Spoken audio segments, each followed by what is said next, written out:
चाहिँ अब गिम्बल छ DJI को DJI RSC2 यहाँ ट्राइपोड अनि यो चाहिँ मेरो क्यामेरा ब्याग। आजको मेरो भिडियो सुटिङ प्र्याक्टिसमा मैले यहाँ 19-20 वटा सर्टहरू प्र्याक्टिस गर्ने विचार गरेको छु र मेरो आजको भिडियो सुटिङको मेरो प्लान चाहिँ यस्तो छ। बेडरुममा 9 सेकेन्डको स्टेबलाइजरको प्र्याक्टिस गर्ने, अथवा कफी सप, जङ्गल ट्री अनि वकिङ रोड लोकेसन र अन्तिममा गएर टेबलमा आएर 10 सेकेन्ड गरेर जम्मा 60 सेकेन्डको भिडियो चाहिँ आज बनाउने र त्यही सम्बन्धित प्र्याक्टिस गर्ने मेरो आजको योजना रहेको छ। यहाँ मैले विभिन्न किसिमको सर्टहरूको लेखेको छु। यहाँ अन्तिममा चाहिँ कम्पोजिसन धेरै महत्त्वपूर्ण पक्ष हो, कम्पोजिसन। अनि अर्को ध्यान दिनुपर्ने अटो फोकस, यो धेरै नै महत्त्वपूर्ण विषयवस्तु हो। यही विषयमा आज मेरो प्र्याक्टिस हुनेछ। अनि त्यस पछाडि मलाई एकजना कलाकार चाहिन्छ कि जस्तै अब एकजना कलाकार चाहिँ के भने त्यो जुन एउटा लोकेसनमा सामान खोज्दाखेरि त्यो सामान खोज्दा खन्ने मान्छे चाहियो। खन्ने मान्छेको लागि चाहिँ मैले के गरेँ, एकजना मान्छे नै ल्याउने।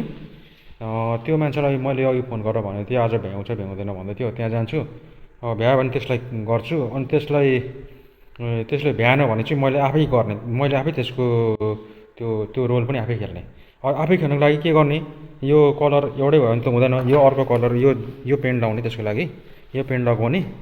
अनि फेसमा चाहिँ फेस चाहिँ नदेखाउने, यो पेन्ट लगाउने, फेस लुकाउने। फेस अब फेस एउटै हुन्छ नि त। अब फेसलाई अब त्यो अर्को डिप फेस के गर्न हामीलाई त्यतिसम्मको स्किल छैन। त्यो भएकोले गर्दा यो ब्ल्याक पेन्ट लगाएर अनि फेस चाहिँ लुकाएर त्यसको रोल पनि। अब यहाँ चाहिँ मैले सुतेको खिच्न लागेको छु। सेटिङ मैले क्यामेराको सेटिङ चाहिँ अब यो भरै खिचिसकेपछि क्यामेराले यो भिडियोको प्रोपर्टी देखाउँछ कि देखाउँदैन राम्रो थाहा भएन। फोटोको भने सबै प्रोपर्टी देखाउँछ, भिडियोको देखाउँदैन कि। अनि त्यो भएर मैले यो चाहिँ खिचेको यो अब 1/60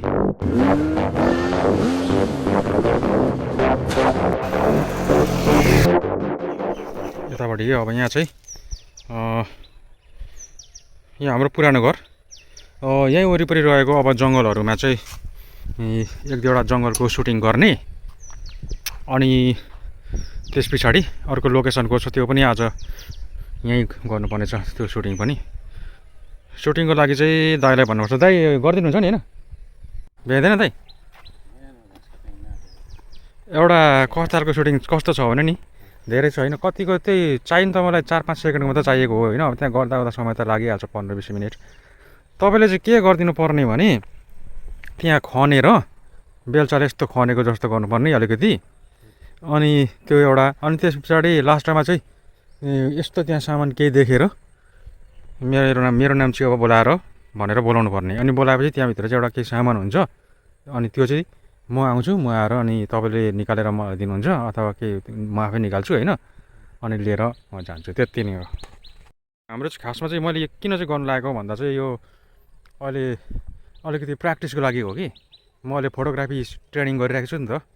अनि त्यहाँनिर अब सरले पनि, त्यहाँको सरले पनि अब हामीलाई होमवर्क पनि दिनुभएको कि यो चाहिँ होमवर्क चाहिँ एउटा भिडियो सानो 30 सेकेन्डदेखि 1 मिनटसम्मको आफ्नो भरको तागत लगाएर कतिसम्मको राम्रो गर्नु सकिन्छ गरेर ल्याउनु भनेको छन्। अनि त्यो पनि अब त्यो भएर आफूले सिकेको सबै कुरा चाहिँ राम्रो तरिकाले गरौँ न होइन। अनि पछि त्यसमा कमी कमजोरी के आयो त्यो सरले देखाइदिइहाल्नुहुन्छ र यसलाई चाहिँ कसरी सुधार्दै लाने भन्ने कुरा हुन्छ होइन। अनि त्यो सुधार्दै लाँदै गर्ने भन्ने कुरा चाहिँ गर्दा पछि सेकेन्ड भिडियो, थर्ड भिडियो पनि बनाउनुपर्छ। कान्छा के खेल्ने तैँले फिल्ममा? दाइले भ्याउनु भने तैँले भ्याउने गरिदे ल।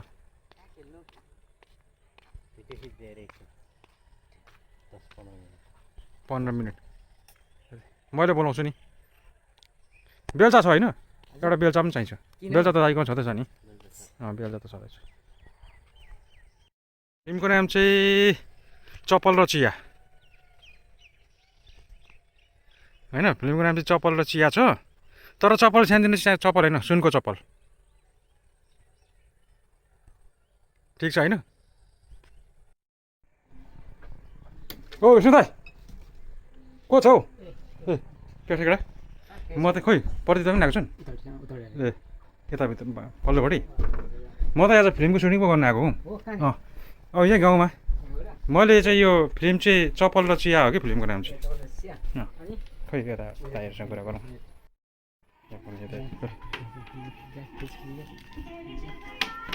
सेवार है दाइर ए सेवार है म त भ्लग पनि गर्दैछु है भ्लगमा ल हाम्रो प्रदीप इङनाम यता को भन्नुभयो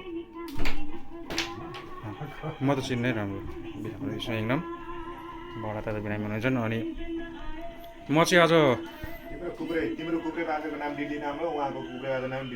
ए होइन हाम्रो दाजुभाइ नै हो ल ठिकै छ चिनजान गर्दै जाउँला अहिले म चाहिँ खासमा अहिले चाहिँ होइन भन्नुबाट आएको फिल्म सुटिङको लागि यहाँ 2-3वटा मेरो छ होइन स्टोरी भन्दै जान्छु अनि घरमा सुतिरहेको हुन्छ घरमा सुतिरहेको ठाउँमा हिरो चाहिँ अब सपना देख्छ कि सपनामा त्यसले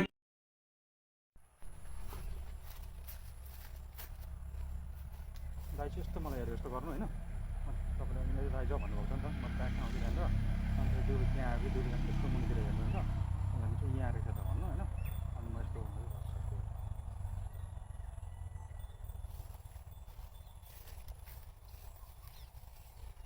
भेट्यो त भेट्यो यहाँ है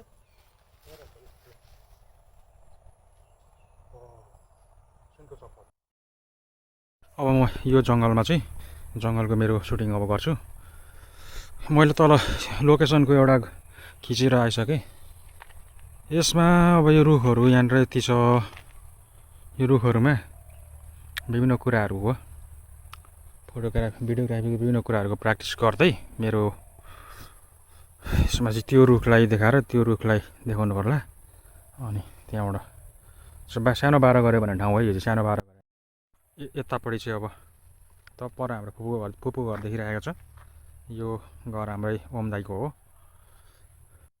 बाटोदेखि माथिपट्टि चाहिँ यस्तो छ गाउँ नै हो यो बाटो यो गाउँ यो खेतहरू पार गरेर हामी पहिले स्कुल जान्थ्यौँ कि अब तर हाम्रो मावि स्कुल छ त्यो मावि स्कुल पढ्न जान्थ्यौँ त्यतापट्टि अनि यतापट्टि चाहिँ यो चाहिँ दमक जाने बाटो अब भने चाहिँ अब त्यहाँ चाहिँ अलिक अँध्यारो छ यहाँ अलिक उज्यालो छ यहीँ चाहिँ गर्नु पऱ्यो त्यो मेरो जङ्गलको सिन चाहिँ ओके ल अब समय पनि बेलुका हुन लागिसक्यो आज मैले प्लान गरेँ अनुसार कस्तो किसिमको कथावस्तुलाई लिएर सुटिङ गर्ने त्यो पनि गरेँ अनि अर्को कुरा कस्तो किसिमको विषयवस्तुहरूलाई अभ्यास गर्ने र त्यसको कमी कमजोरी पत्ता लगाउने अनि सुधार कसरी गर्ने भन्ने कुराको नि साधारण आफ्नो तरिकाले अभ्यास गरेँ यो भइहाल्यो यहाँनिर अब मेरो यो क्यामेराले यतातिरको रुखहरू के लगायत खिचियो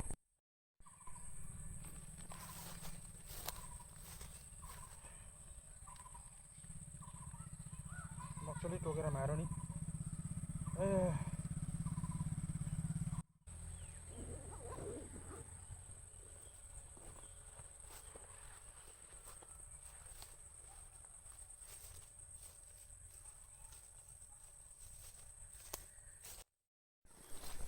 अब मेरो प्लान अनुसारको सुटिङ एउटा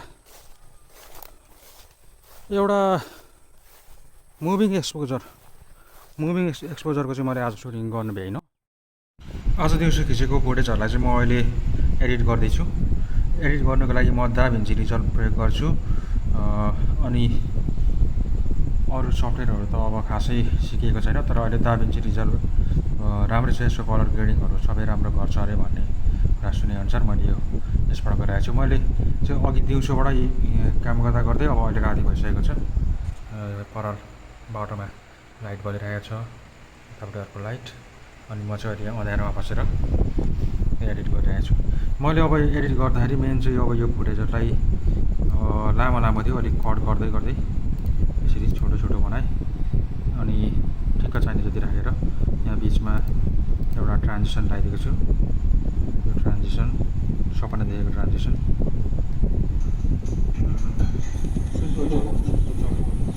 यस्तोहरूको अनि यहाँ मुनिबाट यो साउन्ड इफेक्ट यतापट्टि अर्को साउन्ड इफेक्ट अनि यसै गर्दै अन्तिममा चाहिँ यो सबैले सानो छोटो क्लिप अब आफूलाई कति चाहिन्छ त्यही अनुसार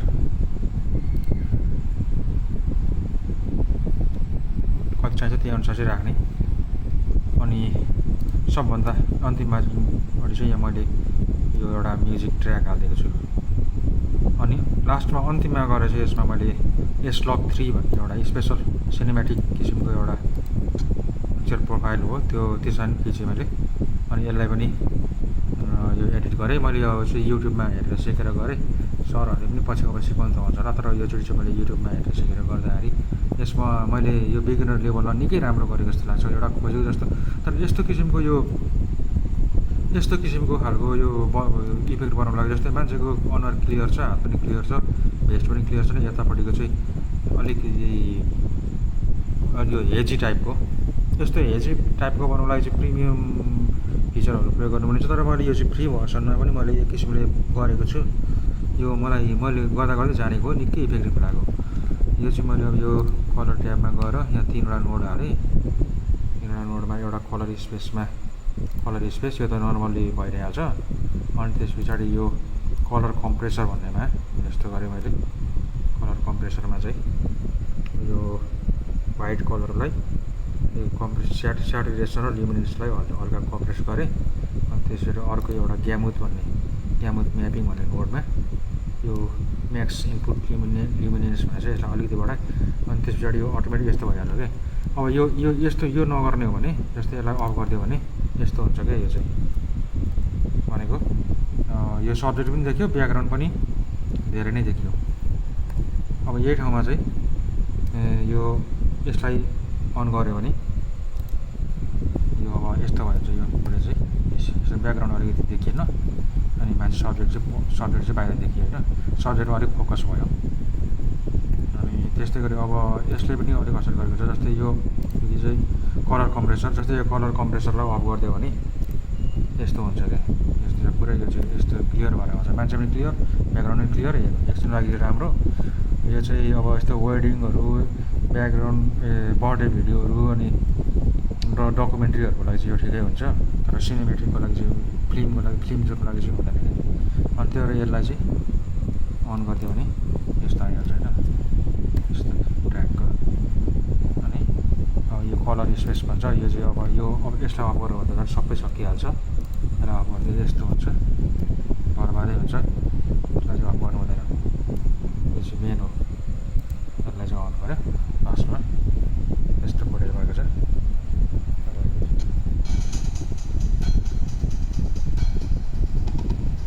तर अझै यो प्रो लेभलको भएको छैन, अब यसलाई पछि सिक्दै जानुपर्छ।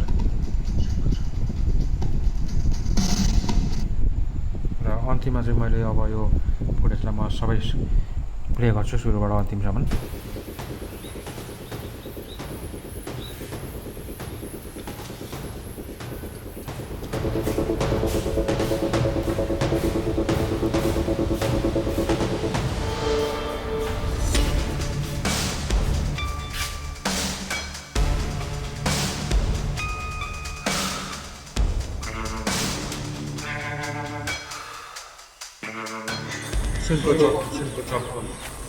सुनको चप्पल खायो चिया लायो चप्पल, बङ्गडा बारीमा सुनको चप्पल, भिन्डी बारीमा सुनको चप्पल,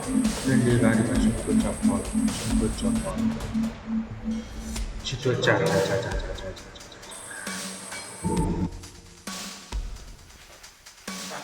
कस्तो सपना देखियो यार।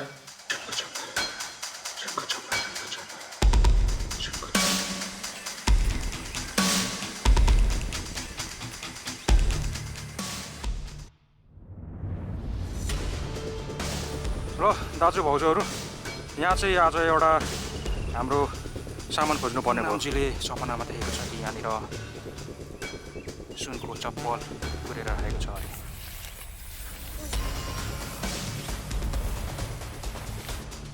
खन्नु दाइ,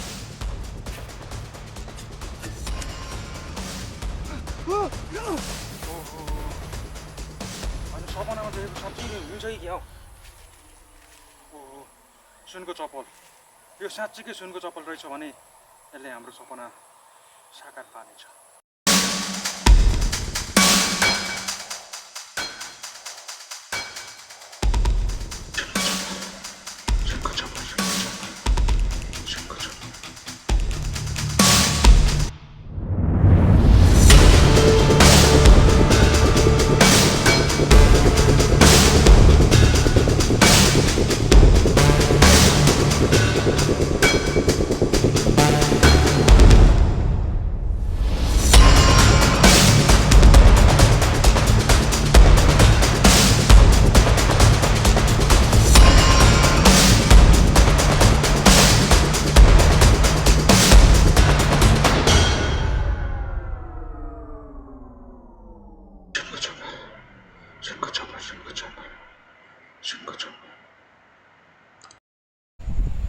यहाँनिर अब एडिट गर्दा गर्दै पनि अहिले राति भइसक्यो भोलि चाहिँ अब सरलाई देखाउने हो यहाँनिर बत्ती बालौँ न होइन यो पुरै अब एडिट गर्दा गर्दै राति मेरो क्यामेरा ब्याग यहीँ छ गरम भएर पुरै फ्यान चलाएर बसिरहेको छ यहाँनिर यहाँ चाहिँ अब अन्तिममा भोलि बिहान चाहिँ अब लगेर यो भिडियो चाहिँ सरलाई देखाएर सरले अब हेर्नुहुन्छ र अब पछि अब सरले सिकाउँदै जानुहुन्छ पछि अब बुझ्नुहुन्छ यो कुरा